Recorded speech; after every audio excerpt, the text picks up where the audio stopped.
तो चलते चलते अंकल जी से पूछते हैं। अंकल जी नैनीताल के बारे में बताइए, नैनीताल का नाम कैसे पड़ा? हमारे एक मौसम के लिए नैनीताल के लिए कहा जाता है। यहाँ का मौसम और बॉम्बे का फैशन का कोई एतबार नहीं रहता, कब कब बदल जाते हैं। भी आप ये लग रहा है आम है ऐसे वाला, ऐसे बचपन में ऐसे ही तो हम बनाते थे हम लोग, वही और पूरा नैनीताल का व्यू आ रहा है यहाँ से। तो भाई ये रहा नैनीताल में एक और फेमस पॉइंट जिसको बोलते हैं सुसाइड पॉइंट। यहाँ पे पहले तो गाइस आज बारी है सेकंड डे की, और सेकंड डे में मैं घूमूंगा भाई पूरा नैनीताल के जो लोकल पॉइंट है ना वो सारे घूमेंगे, कवर करेंगे। और हमारे साथ अंकल जी हैं, वो गाड़ी बुक कर लिया। 650 रुपये में आप पूरा नैनीताल की जो लोकल साइड है 7 कितनी अंकल जी 7 पॉइंट्स है, तो आप घूम सकते हैं नैनीताल में। कोई भी गाड़ी कर लो 600 650 में कर सकते हो। अभी जब ऑफ सीजन, अभी मतलब पर्यटक ज्यादा नहीं है ना, टूरिस्ट कम है, इस चक्कर में अगर टूरिस्ट ज्यादा होते तो फिर यही चार्जेस बढ़ जाते। तो चार्जेस कितने हो जाते हैं अंकल जी? सीजन टाइम में तो भैया ये जो रेट्स होते हैं, जो भी अब आप घूम रहे हैं 650 रुपए में, हाँ। ये हमारे यहाँ आता है कि 1200-1400 रुपए। अच्छा, जो 7 पॉइंट अगर अभी हम 650 में घूम रहे हैं, अगर यही सीजन टाइम में होता तो वही चीज पड़ जाती 1400 रुपये पे। तो गाइस हमें ये अच्छा रहा कि हम ऑफ सीजन आए, मतलब अभी टूरिस्ट नहीं है अभी फिलहाल में, तो बस। हाँ जिस नैनीताल शहर को आप लोग हमारे साथ घूम रहे हैं ना भैया, हाँ भैया, इस शहर की खोज हुई थी 1841 में। 1841 में 41 बैनर नाम के अंग्रेज को जाता है इसका शेख होने का नैनीताल को। हाँ नैनीताल हो गया, मसूरी हो गया, शिमला हो गया ना भैया। हाँ। ये सारे हिल स्टेशन जो खोजे हुए हैं, अंग्रेजों के खोजे हुए हिल स्टेशन है। शिमला मसूरी अगर आप लोग गए होंगे तो आपने देखा होगा, जो माल रोड है ना, सिंगल माल रोड। हाँ, सिंगल माल रोड। माल रोड के भैया 2 पार्ट है, ये लोअर माल रोड और ये अपर माल रोड। अच्छा। तो अंग्रेजों के टाइम में इस रोड में सिर्फ हिंदुस्तानी आदमी लोग चला करते थे, और ऊपर की रोड अंग्रेजों के साथ। देखिए अभी जो गाड़ी वाले घुमाते हैं ना भैया, हाँ। ये शॉर्ट रास्ता, जो आधे घंटे पौन घंटे में पॉइंट कवर में आते हैं यहाँ से निकल के ऊपर। हाँ। मैं आपको पूरा सिटी एरिया कवर कराते हुए जा रहा हूँ। ओके बढ़िया। तो अंकल जी ने बताइए, ये जो नीचे वाला अपर मॉल रोड है, और ये लोअर वो अपर। इधर लोअर वाले में सब इंडियन चलते थे, और ऊपर वाले में जो अंग्रेज लोग जो फॉरेनर थे वो। बहुत बढ़िया। जो नैनीताल की झील आप इसमें बोटिंग करी है, हाँ। ये लेक हमारी जो है 2 हिस्सों में बटी हुई है जी। अच्छा, 2 हिस्सों में। तल्लीताल और मल्लीताल। जहाँ पर आप हमें मिले उस एरिया को बोलते हैं तल्लीताल। अच्छा जी हाँ। और ये सामने जो पीली बिल्डिंग आप देख रहे हैं, हाँ, लेक का सेंटर पॉइंट, इसे बोलते हैं मिड लेक। इस वाली येलो बिल्डिंग। जी हाँ, जो पीछे का है वो तल्लीताल, ऊपर वाला एरिया मल्लीताल। अच्छा, बहुत बढ़िया बहुत बढ़िया। और हमारे एक मौसम के लिए नैनीताल के लिए कहा जाता है। यहाँ का मौसम और बॉम्बे का फैशन का कोई एतबार नहीं रहता, कब कब बदल जाते हैं। भी आप नैनीताल में बेस्ट टाइम घूमने का कौन सा होता है सबसे बढ़िया? तो देखिए जो बेस्ट टाइम होता है ऑटम सीजन होता है, सितंबर अक्टूबर का। जी हाँ, उस समय मौसम बरसात पूरी ढल चुकी होती है, हाँ। हरियाली बढ़ जाती है। ऐसा नहीं कि टूरिस्ट तो साल भर आता है दोस्त यहाँ पर, ऐसा नहीं कि पर्टिकुलर टाइम में आता है। बहुत बढ़िया। पर ये कि मौसम की तब्दीली जो है वो फिक्स नहीं है यहाँ पर। तो वह गाइस हम आ चुके हैं अब ऊपर नैनीताल में सबसे टॉप पे हिमालय। यहाँ से हिमालय देख सकते हैं आप, ये पीछे हिमालय का दर्शन। यहाँ पे बताया 7,500 फीट, 2310 मीटर से ऊपर है, 7,500 फीट ऊपर पे आ चुका हूँ। ऊपर यहाँ से हिमालय दिखेगा, पूरा व्यू दिख रहा है, तगड़ा आ रहा है ना, बहुत तगड़ा व्यू आ रहा है। आप यहाँ पे ये टेलीस्कोप बोलते हैं इसको, दूरबीन, हमारे यहाँ देहाती भाषा में दूरबीन बोलते हैं। ये गन वगैरह देख रहे हो, एक गन का फोटो कराने का 20 रुपये। देखिए इस जगह पे हम लोग फिलहाल खड़े हैं, देखो इस समय आप लोग जो है 7.5 फीट पे यहाँ पर सी लेवल से हैं। हाँ जी, सबसे हाईएस्ट वाला पॉइंट जहाँ गाड़ी आती है ये हिमालयन पॉइंट, ओरिजिनल पॉइंट। तो ये ओरिजिनल पॉइंट, यहाँ से हिमालय दिखता है पूरा। इस समय देखिए जैसे कि अगर मौसम साफ होता है ना, तो आपको इस तरह की पूरी रेंज दिखाई देती है, तो 350 किलोमीटर की लंबी रेंज। अच्छा, बहुत बढ़िया। मौसम का हो तो मौसम की तो कोई वो नहीं। मौसम का तो कोई सीन नहीं है, पर ये यहाँ से ये पूरा हिमालय दिखेगा तो आप इंजॉय कर सकते हैं। फोटो कराने का भी हर चीज़ का चार्ज है। तो गाइज पहली जगह नैनीताल का जो पहला पॉइंट था वो हमने घूम लिया। 7 पॉइंट घूमने थे, उसमें से एक पहला पॉइंट घूम लिया जो कि हिमालय रेंज थे। यहाँ से हिमालय रेंज दिखता है, टॉप फ्लोर पे 7,000 फीट के ऊपर है, तो वो देख लिया। अब चलते हैं दूसरे पॉइंट की ओर। चलो गाड़ी में बैठते हैं, फिर चलते हैं, फिर बात करते हैं अंकल जी से और कुछ जानते हैं इसके बारे में ना। अंकल जी ने ये बताया दूसरा पॉइंट है, इसमें क्या अंकल जी क्या खास बात है? ये इको जोन कहते हैं यहाँ पर। इसमें नया डेवलप एक पॉइंट बनाया। हाँ। जैसे कई लोग यहाँ पर गाड़ी वाले कहते हैं ये गिनती के पॉइंट है, एक्स्ट्रा दिखाएंगे, ये दिखाएंगे, तो उसमें आता है। हमारा उसमें एक्स्ट्रा कुछ नहीं आता, बेसिकली जो चीज कॉम्प्लीमेंट्री होगा। इको साउंड स्पॉट है, यहाँ से अगर आवाज आप करेंगे तो आवाज टकरा के आएगी। आवाज में थोड़ी दमदारी होनी चाहिए, यानी कि आप बोलेंगे तो बोलने से ही आवाज देंगे, चिल्लाने से ही आवाज आपकी लौट के आएगी। चलो गाइस, तो मैं ये वाली ट्राई करता हूँ आवाज, है ना, यहाँ पे बोलना है। अगर मैं तेज बोलूंगा तो उधर से वापस आवाज आएगी। है मैं नाम बोल के देखूँ? चंपा बोलिए। मैं नाम बोल के देखूँ किसी लड़की का, उधर से 3-4 लड़कियों का नाम बोल आ जाएंगे वापस के नहीं आ जाएंगे, मैं देखता हूँ। ठीक है, चंपा। हाँ भाई इको हो रही है। पापा की परी भाई, पापा की परी, आवाज आ रही है ना?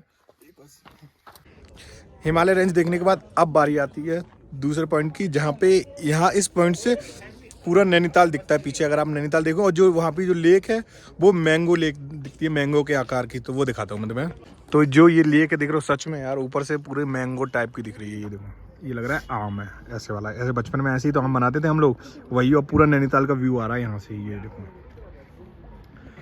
है ना पूरा व्यू। ये सेकंड पॉइंट था हमारा जहाँ से पूरा व्यू दिख रहा था। 7 पॉइंट बोले थे, 2 हो चुके और बाकी बने रहो, 3 हो चुके। एक इको वाला भी दिखा दिया जहाँ से आवाज़ रिटर्न आ रही थी, सच में आ रही थी भाई। मैंने पापा की परी बोला बहुत तेज़ी से रिटर्न आवाज़ आई थी, तो सुनाई नहीं दे रही होगी पर हाँ आ रही थी। और अगर आप नैनीताल आ रहे हैं और ये दूरबीन वाला सीन है ना, अगर आप ये देखना चाह रहे हैं तो मैं कहूँ मतलब बस नाम के लिए तक के लिए नहीं दिखता, ऐसे ही दिख रहा है जो आंखों में सामने से, है ना भाई, बिल्कुल बढ़िया। ये देखो है ना व्यू, ऐसे ही तुम देख लो कैमरे में शायद उतना सुंदर नहीं दिख पा रहा हूँ, और जो रियल में है ना व्यू बहुत सुंदर है सच में। ये देखो पेड़, देवदार के पेड़ है ये 150 साल पुराने, और इनकी लकड़ी बहुत मजबूत रहती है और इसमें दीमक नहीं खाती। कितनी सारी चीज़ें बता दी गाइस मैंने। देखो ये व्यू देख रहे हो क्या मस्त है, यहाँ से नीचे सड़क देखो, डर लग जाए ऐसे देखने में। चलो चलते हैं फिर, गाड़ी में बैठते हैं अपनी।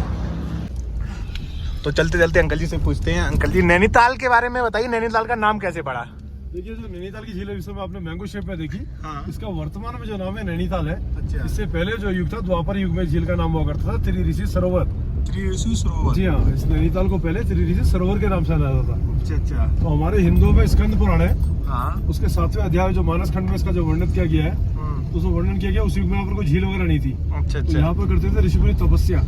ओके। 3 ऋषि हुआ करते थे यहाँ पर, हाँ। अत्रि, पुलस्त्य और पुलह नाम के ऋषि। हाँ। तो उनके अपने शिष्यों के साथ यहाँ पर तपस्या करते थे। अच्छा। तो बताया था इस युग में जो थी ऋषि मुनि के मंत्रों में बड़ी शक्ति हुआ करती थी। ऋषि मुनि अपने मंत्रों के उच्चारण से जमीन से जल भी उत्पन्न करते थे और अग्नि भी उत्पन्न करते थे। तो जल जो पैदा करते थे उनके लिए पूरा नहीं हुआ करता था। तो उस समय के ऋषि मुनि हुआ करते थे घुमंतु, यानी कि एक जगह से दूसरी जगह, दूसरी या तीसरी जगह घूमते हुए तिब्बत पार करके मानसरोवर झील पहुंच गए। आपने मानसरोवर झील का नाम सुना होगा। हाँ। मानसरोवर झील को बोलते हैं मिरेकल लेक। मिरेकल। तो, जी हाँ, जो 3 ऋषि थे वो 3 कमंडल पानी लेके जंगलों की लंबी यात्रा करने के जब स्थान पे पहुंचे ना भैया, हाँ। तो उस पवित्र पानी को जमीन में उड़ेला, तो जमीन से क्या स्रोत फूट गए। अच्छा। तो जब यहाँ स्रोत फूटे तो यहाँ पानी पानी हो गया। तो उस युग में जो झील बनी उसका नाम पड़ा त्रिऋषि सरोवर। त्रिऋषि सरोवर। जी हाँ। फिर उसी युग में जो है राजा दक्ष ने अपना वो यज्ञ रखा। हाँ। तो उसमें सारे देवताओं को बुला, उसमें शिव भगवान को आमंत्रित नहीं किया गया। तो पार्वती माता अपने पिता दक्ष से नाराज हो गई। हाँ। कि सारे देवताओं को अपना आमंत्रित करा, शिव भगवान को अपना आमंत्रित नहीं करा। हाँ। तो क्रोधवश आगे कहते पार्वती माता हवन कुंड में कूद के सती हो गई थी। और जो शिव भगवान थे वो तो कैलाश में तपस्या कर रहे थे, शिव भगवान तो अंतर्यामी थे। हाँ। तो उन्होंने देखा कि पार्वती माता सती हो गई, तो तांडव करते हुए क्षेत्र में सती माता का शब्द अपने कंधे में लेकर पूरे ब्रह्मांड में घूमने लगे। अच्छा। तो जैसे जैसे समय बढ़ने लगा था शिव भगवान का क्रोध बढ़ने लगा। तो अति क्रोध काल कहते हैं, उनकी तीसरी आंख खुलने का समय था। तो विष्णु भगवान ने अपने सुदर्शन चक्र से सती माता के शव के खंड कर दिए। जब टुकड़ा टुकड़े करे ना भैया, हाँ। तो जो बायां नैन था वो आगे त्रिऋषि सरोवर में गिरा होता था। अच्छा। तो नैन गिरने के बाद नाम पड़ा इसका नैनीताल। नैनीताल। नहीं तो यहाँ शॉर्टकट में लोग कहते हैं भैया झील आग की तरह दिखती है, नाम नैनीताल इसलिए पड़ा। हाँ। ऐसा नहीं, इसका जो ऑथेंटिक है वो ये है। ओके। तो अंकल ने हमें पूरा नैनीताल की हिस्ट्री बताई, नैनीताल क्यों नाम पड़ा, पहले क्या था, सब कुछ बता दिया। तो आपको आई होप ये जानकारी आपको अच्छी लगी होगी, मुझे पता है आपको जानकारी अच्छी लगी हो। और इस वीडियो के लास्ट में ना मैं अंकल जी का नंबर दे दूंगा, अगर आप नैनीताल कभी भी आए तो अंकल जी से एक बार बात कर लीजिए, पूरा नैनीताल घुमा देंगे। बिल्कुल लगेगा ही नहीं आपको कि आप पहली बार नैनीताल आए, आपको पूरी एक पॉइंट टू पॉइंट सारी डिटेल आपको मिल जाएंगी इस वीडियो के माध्यम से। तो देखते रहो पूरी वीडियो ना गाइस। चलो अभी तो सिर्फ 2-3 ही पॉइंट हुए ना, अभी तो और आगे चलना है हम लोग, बता दीजिए। इस समय आप लोग जो खड़े हैं बड़ा पत्थर के सामने आप फोकस कर रहे हैं, यहाँ बड़ा पत्थर इसीलिए नैनीताल माउंटेनिंग क्लब है। यहाँ पर जो होता है कैंपिंग कैंप्स वगैरह लगते हैं, जैसे रॉक क्लाइंबिंग के कैंप्स वगैरह लगते हैं। तो इस पर देखिए पहाड़ों में चढ़ने के ऊपर, देखिए पहाड़ों के ऊपर आप देखें ना कील लगी हुई है। हाँ। इसमें रस्सी बंधी हुई है, जिसमें चढ़ना उतरना जो रैपलिंग वगैरह जो एक्टिविटीज वगैरह सिखाई जाती है एनसीसी आर्मी वालों को, यहाँ सिखाई जाती है। अच्छा। सामने जो डब्बा आप देख रहे हैं ये आर्टिफिशियल रॉक क्लाइंबिंग है। पहले लोग डायरेक्टली करवाते थे, तो कई इंसिडेंट्स हुए, कई लोगों चोटे लोग हैं ना, हाँ। तो पहले इसमें ट्रेन करते थे, बंदा इसमें ग्रिपिंग सीख जाता है। अच्छा। तब जाके रॉक्स में ले जाके ओरिजिनल कराई जाती है, तब छोड़ कराया जाता है जो है 1968 में यहाँ पर शुरू हुई, 1968 से यहाँ पर स्टार्ट हुआ है। अच्छा। देखिए इसके आगे आप लोग जाएंगे ना भैया, हाँ। तो यहाँ पे जो पॉइंट पड़ता है लवर एंड सुसाइड पॉइंट, वो इंटरकनेक्टेड पॉइंट है। लेवल एंड सुसाइड पॉइंट ऊपर नीचे अलग अलग नहीं है, जैसे 2 पॉइंट जो है ना 7 हो जाते हैं। अच्छा अच्छा। तो जो 7 में जो गिनती होगी उसमें 2 हो जाएंगे आपके ऊपर। ऐसा नहीं कि एक ही में है, हाँ। ऊपर नीचे है। जो बैठने वाली जगह है उसे कहते हैं लवर्स पॉइंट, जहाँ आप देखते हैं कि पुराने टाइम में जो लवर्स थे बैठा करते थे। फिर 1970s के टाइम में 2-3 सुसाइडल केसेस में बताते हैं। हाँ। तो लवर एंड सुसाइड ऊपर नीचे है, हॉर्स राइडिंग के लिए ना, हॉर्स राइडिंग के लिए। हाँ। तो यहाँ से देखिए रेंटल हाउसेस वगैरह मिलते हैं आपको, किराए के घोड़े। अच्छा, यहीं पे मिलते हैं वो? यहाँ से मिलेंगे आपको। ओके। अगर आपको घुड़सवारी करनी है, इनके जो एक छोटा राउंड है जिसका 460 रुपए का है, और एक बड़ा राउंड है जिसका 810 रुपए का है घोड़े का। Okay okay. तो भाई ये रहा नैनीताल में एक और फेमस पॉइंट जिसको बोलते हैं सुसाइड पॉइंट। यहाँ पे पहले लोग सुसाइड कर लेते थे, अब ये हो चुका है पिकनिक स्पॉट। यहाँ पे लोग आके सेल्फी खींच रहे हैं बस, और कुछ नहीं। देख रहे हो कितना तगड़ी व्यू तो तगड़ा आ रहा है यहाँ पे। मैं तो और देखता हूँ नीचे जाके क्या क्या है यहाँ पे, देखता हूँ नीचे। ये देखो लोग यहाँ तक, ये सीन है बहुत तगड़ा है ना। सुसाइड पॉइंट को सेल्फी पॉइंट बना दिया लोगों ने। आजकल के ये लोग कुछ भी कर सकते हैं। बहुत बढ़िया। इससे यहाँ पे हॉर्स राइडिंग वगैरह भी कर सकते हैं। हॉर्स राइडिंग का भी चार्ज 400-500, मतलब वही है, हर चीज़ का 400-500 रुपये चार्ज है। आप घूमो और ऐसी राइडिंग करना चाहो तो लेके आओ 18 लाख की घर से। हाँ बहुत मस्त व्यू था, बढ़िया। लवर पॉइंट और सुसाइड पॉइंट सब देख लिया। मन तो कर रहा था कि पहले लव करो फिर उसको लेके आओ यहाँ पे, फिर फेंक दो। कोई बात नहीं गाइस, होता है। मौसम देख रहे हो कितना रोमांटिक तगड़ा। अपनी गाड़ी में बैठेंगे। चलो अंकल जी आ गए अपने। गाइस 7 पॉइंट घूम के आ गए हैं, और नहीं है 7 पॉइंट घूम के आ गए। अब जा रहे सीधे होटल में आराम करेंगे क्योंकि अब थक गए। चले नहीं फिर भी थक गए, क्योंकि पहाड़ों पे जाके ना सांस थोड़ी कम आती है। तो बस वही, अब शाम को निकलेंगे सीधे माल रोड के लिए, जो घूमेंगे टहलेंगे। अभी तो फिलहाल भाई रूम में था, रूम से बाहर जो बारिश की आवाज़ आ रही है, और इसके बाद मौसम आप देख रहे हो ना क्या तगड़ा। ये है नैनीताल का मौसम इस टाइम बारिश में, और स्नोफॉल भी होने लगी कुछ देर बाद, हो सकता है कुछ भी, पर मज़ा आ रहा है जो भी है ना। लोग नीचे से ऐसे निकल के जा रहे हैं। देखो बारिश कितनी प्यारी लग रही है यार, तगड़ी बारिश लग रही है।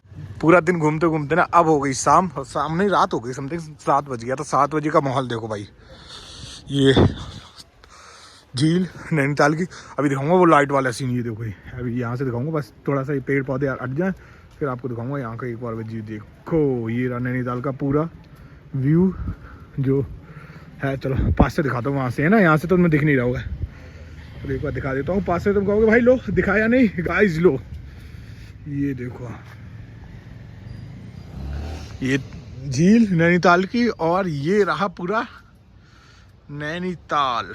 देख रहे हो पूरी लाइटिंग पूरी चमक रही है तगड़ी। ये देखो, ये पूरा नैनीताल है भाई। तो अब हम जा रहे हैं कुछ फास्ट फूड खाने।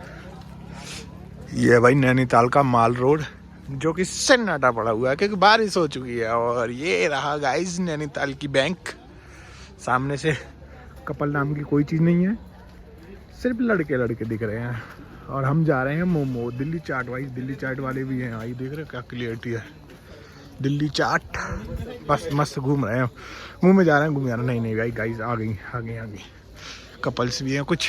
और ये देखो लेंस कार्ड, बड़े बड़े ब्रांड। और फिर वो चीज़ मैं तुम्हें दिखाऊंगा, तुम पागल हो जाओगे। नाइट व्यू नैनीताल का, ये देखो भाई। ये लग रहा है ना सिर्फ फोन की फ्लैश लाइट जल रही है सारी। ये देखो सामने, बढ़िया एक नंबर। और मेरे पीछे जो देख रहे हैं वो है यहाँ का लोकल मार्केट, जो कि तिब्बत मार्केट के नाम से मशहूर है। ये देखो पूरा मस्त, यहाँ पे सर्दियों के कपड़े मिल रहे हैं क्योंकि यहाँ सर्दी ज़्यादा पड़ती है। तो यहाँ पे सारी सर्दियों के कपड़े बस सस्ते रेट में मिल रहे हैं। तो अगर आप यहाँ पे नैनीताल आ रहे हैं तो यहाँ तिब्बत मार्केट में शॉपिंग भी कर सकते हैं, एंजॉय भी कर सकते हैं, ये व्यू भी ले सकते हैं। रात में अगर नहीं घूमोगे तो फिर मज़ा कैसे लोगे। हम इसलिए रात में घूम रहा हूँ मैं अकेले। देखो मस्त है, बढ़िया घूमने निकलने हूँ तो पूरा घूम के जाऊँगा पूरा नैनीताल। अब कल ट्रिप, और ये जो वाला ब्लॉग आप देख रहे हो इसकी 2 या 3 पार्ट आएंगे क्योंकि बहुत लंबा ब्लॉग हो जाएगा। एक अगर ब्लॉग करूँगा तो 1 घंटे का हो जाएगा, इसलिए 2-3 दिन में आएगा ये ब्लॉग। ठीक है गाइस, सपोर्ट करते रहना।